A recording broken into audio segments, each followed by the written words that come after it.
वहिनी, बघा तुमच्या कचऱ्यात काय आहे. अप्पू, कचऱ्यात काय करतोयस? उठ उठ, मी खूप रागवेल. हा अप्पूचे पप्पा, अहो लवकर या. हा बघा काय करतोय. अप्पू, काय करतोयस बाळा? चल बाहेर ये. भूषणजी, तुमचा मुलगा असा का बसलाय? काय झालं? अरे याला काय झालं? दादा काय झालं? अरे याला काय झालं? अरे बाहेर ये. दादा काय झालं? सगळ्या शहराला जाणून घ्यायचं आहे की हा मुलगा कचऱ्याच्या डब्यात का बसलाय. हे तो आपल्याला सांगेल का? इतरांना नाही, पण तुझ्या आजीला तर सांगशील ना. यांना किती वेळा सांगितलंय, पण हे माझं ऐकतच नाहीत.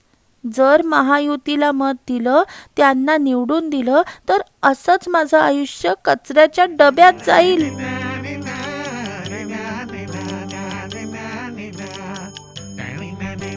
महाराष्ट्राच्या स्वाभिमानासाठी महाविकास आघाडीला मतदान करा.